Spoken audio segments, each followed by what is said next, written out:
చూసారా ఎంత సాఫ్ట్గా ఎంత స్మూత్గా ఎలా ఉందో. బెల్లం రవ్వ లడ్డు ఎలా చేసుకోవాలో ప్రాసెస్లోకి అయితే వెళ్ళిపోదాం.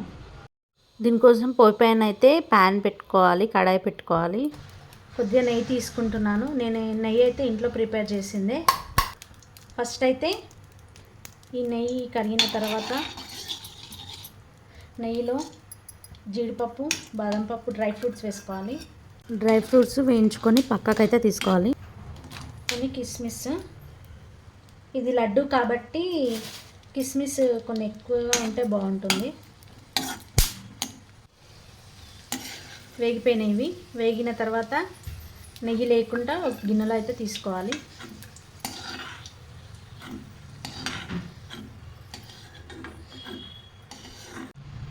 ఇదే నెయ్యిలో మనమైతే ఒక కప్పు రవ్వ తీసుకుంటున్నాను. ఉప్మా రవ్వ, సూజీ రవ్వ అంటారు కదా, అది సిమ్లో పెట్టుకొని బాగా ఫ్రై చేసుకోవాలి. మన లడ్డు టేస్ట్ అనేది మొత్తం ఈ రవ్వ ఫ్రై అయ్యే దాంట్లోనే ఉంటుంది. స్లోగా సిమ్లోనే పెట్టుకొని వేయించుకోవాలి. అది స్మెల్ మనకి తెలుస్తుంది. అది వేగుతూ ఉంటే స్మెల్ అనేది మనకు తెలిసిపోతూ ఉంటుంది. సిమ్లోనే పెట్టుకొని బాగా ఫ్రై చేసుకోవాలి. ఇది కలర్ అనేది చేంజ్ అవుతూ ఉంటుంది స్లోగా. ఇంకా మన ఛానల్ ఎవరైతే సబ్స్క్రైబ్ చేసుకోలేదో ప్లీజ్ అండి సబ్స్క్రైబ్ చేసుకోండి, షేర్ చేయండి, కామెంట్ కూడా చేయండి ఎలా ఉందో. ఇంకా మీకు రెసిపీస్ కానీ, కామెడీస్ కానీ, సాంగ్స్ కానీ ఏదైనా చేయాలని ఉంటే ఇది చేయండి అని కూడా మీరు కామెంట్ చేయండి, నేను చేస్తాను తప్పకుండా మీకోసం. చూసారా రవ్వ అనేది చేంజ్ అవుతుంది. మనకు రవ్వ కలర్ చేంజ్ అయింది చూసారా, మనకు తెలిసిపోతుంది. స్మెల్ కూడా మనకు టేస్ట్ బాగా వస్తుంది. ఇప్పుడైతే దీన్ని ప్లేట్లోకి తీసుకుందాము. గిన్నెలో తీసిన తర్వాత ఈ ప్యాన్ మొత్తము రవ్వ లేకుండా తీసుకోవాలి. ఎందుకంటే రవ్వ ఉంటే మాడిపోతుంది. రవ్వ లేకుండా నీట్గా తుడుచుకోవాలి క్లాత్తో లేదా టిష్యూ పేపర్తో అయినా తీసుకోవాలి. దీంట్లోనే మనం రవ్వ వచ్చేసి 1 కప్ తీసుకున్నాం కదా, పచ్చి కొబ్బరి తురుము కూడా 1 కప్ తీసుకోవాలి. 1 కప్ తీసుకొని సేమ్ సిమ్లోనే స్లోగా ఫ్రై చేస్తూ ఉండాలి.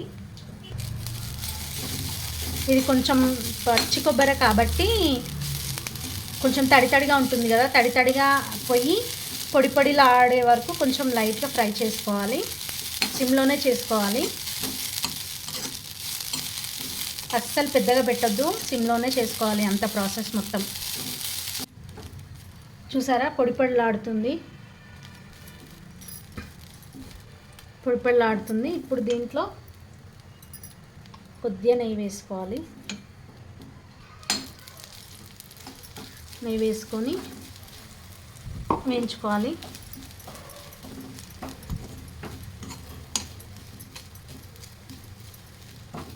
పచ్చి కొబ్బరి, బెల్లము ఇవన్నీ ఐరన్ ఉంటుంది కాబట్టి పిల్లలకి చాలా హెల్దీ అండి. డైలీ ఒక్క లడ్డు ఇచ్చినా బాగుంటుంది పిల్లలకైతే. చూసారా ఫ్రై అయిపోయింది, కొంచెం కలర్ చేంజ్ అయింది. దీన్ని కూడా ప్లేట్లోకి తీసుకుందాం.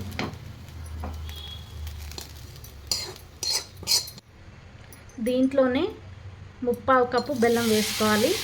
మనం ఏ గిన్నెలతో అయితే కొలత తీసుకున్నామో దాంతోనే 1/4 కప్పు, కొంచెం ఒక 2 టేబుల్ స్పూన్ అంతా వాటర్ వేసుకోవాలి. వాటర్ వేసుకొని బెల్లం కరగనివ్వాలి. మరి ఎక్కువగా అవసరం లేదు. బెల్లం కరిగిపోయింది. మరీ పాకంలాగా ఏం అవసరం లేదు. కొంచెం జిగురు వచ్చే వరకు చూసుకోవాలి. ఇలా జిగురు వచ్చే వరకే ఉంచుకోవాలి అంతే. ఇప్పుడైతే ఇది ఒకసారి 2 మిక్స్ చేసుకొని ఇందులో వేసి సిమ్లోనే ఉంచుకోండి. స్లోగా ఇంట్లో వేసుకొని బాగా కలుపుకోవాలి.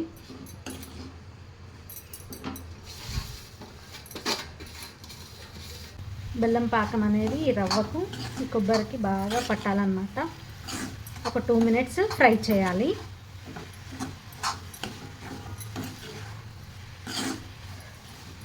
తర్వాత మనం ఇందాక ఫ్రై చేసి పెట్టుకున్నాం కదా డ్రై ఫ్రూట్స్, అవి దీంట్లో వేసుకోవాలి.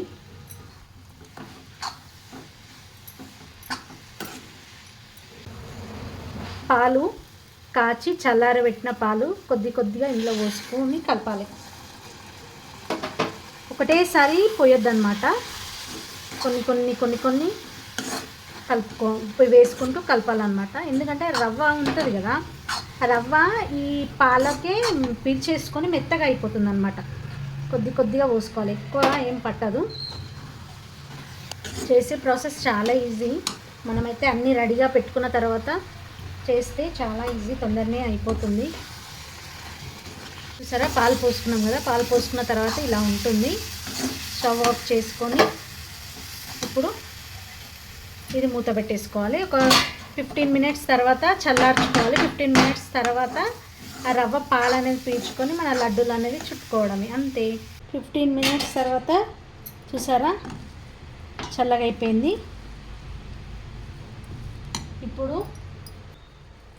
చేయికి కొంచెం నెయ్యి రాసుకొని కొద్దిగా, నేను మరీ పెద్దగా కట్టట్లేదు, చిన్న లడ్డూలే కడుతున్నాను.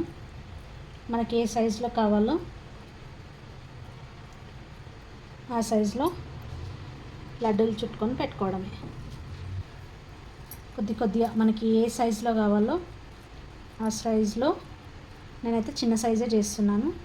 డ్రై ఫ్రూట్స్ కూడా దీంట్లోకి వచ్చేస్తాయి.